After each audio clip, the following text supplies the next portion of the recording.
آذین خوجگی دهخانی به نام بابوجان واقع در دهه سرچشمه جماعت دهات به نام خدایو رجب ناحیه بوسه با استفاده مصلحت متخصصان در زمین‌های خوجگی برای گرفتن 3 حاصل تلاش دارند. یکی از این تدبیرها جفت خوشصفت زمین‌ها میباشد. انا همین طور از این خوجگی صافدلانه مهنت کرده کوشش دارند که هر یک وجب زمین در اختیار خوجگی قرار داشته را ثمرناک استفاده نمایند. با مهنت خوجگی داران در مساحت 2 هکتار باغ بنیاد گردیده برای بلند برداشتن حاصلناکی زراعت‌ها زمین‌های بین قطاره‌های نیال‌ها را عاقلانه استفاده می‌نمایند.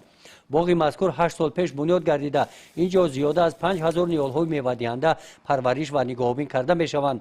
حاصل باغ که از میوه‌های از لحاظ اکولوژی تازه میباشند امسال با بازارهای شهر و ناحیه و بیرون از آن برآورده شدند. میشینم میفروشم اینجا کسی اومد همسایه‌ها را یاردم میکنم دستگیری میکنم میان اینجا میچینن دوشنبه میبرن سیوه محصولات را خیرمو را توپ میره بردن من نرخ ارزون یاردم میکنم زندگیمون 100% همین حسابی دهقانیمون ما یگم جو کار نمیکنیم این زمین در کار میکنیم محصولات را میخریم میفروشیم با کمبودی کارم نبود میکنیم اینم تکنیک‌ها را همش های محصولات های زمین خریدیم.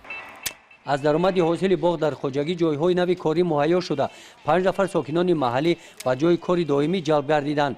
فصل زمستان خوجگیداران با کارهای شکل‌داری درختان مشغول بوده در جایهای خالگی نهال می‌شینانند. موجودیت باغ امکان داده است که در برابر حاصل باغ همچنین هیزم آن را هم ذخیره نموده مقصدناک استفاده نموده نیروی برق را صرفه نمایند.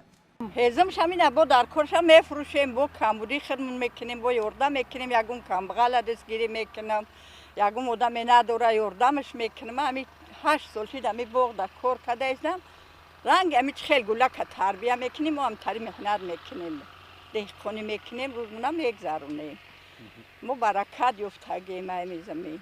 خوجگی دهقانی به نام بابوجان در تامین باغکاران به نیال‌های میوه‌دهنده همه ساله سهم ارزنده میگذارد.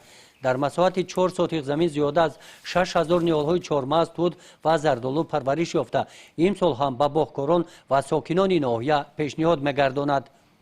گزارش خواجه نظریف خدای نظر ظهوروف از ناحیه واسه برای برنامه اطلاعاتی نوید.